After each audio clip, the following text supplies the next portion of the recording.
Mae'r bachgen bach a'i gyfaill gwyn yn hwylio drwy yn en, a'r antur fawr anhygoel o dan y lleiadwen.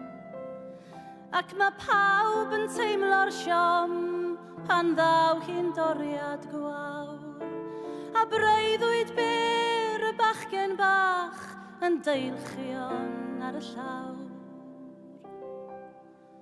Mae'n gynnes ar yr eilwyd, ond gwaith a gwres y tân.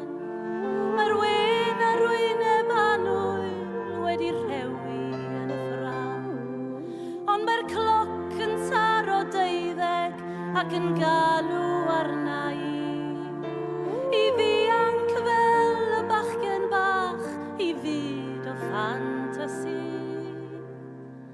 Ac os caia I fy llygaid a'i cae nhw'n ddigontyn, mi allwn esgyn gyda'n gilydd uwch lawr cymylau gwyn, a hedfan law yn llaw lle mae hi'n awyr las o hyd.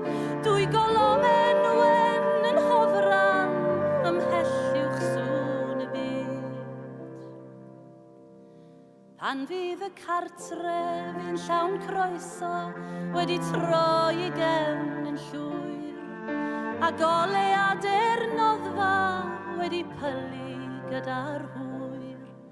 Pan fydd dim na neb yn y byd ma'n gysur mwy I mi, dwi'n ail afel yn y freuddwyd, yn ail fyw y ffantasi. Ac os caia I fy llygaid a'i cae nhw'n ddigontyn, mi allwn esgyn gyda'n gilydd uwch lawr cymylau gwyn, a hedfan law yn llaw lle mae hi'n awyr las o hyd. Dwy golomen wen yn hofran ymhell uwch sŵn y byd.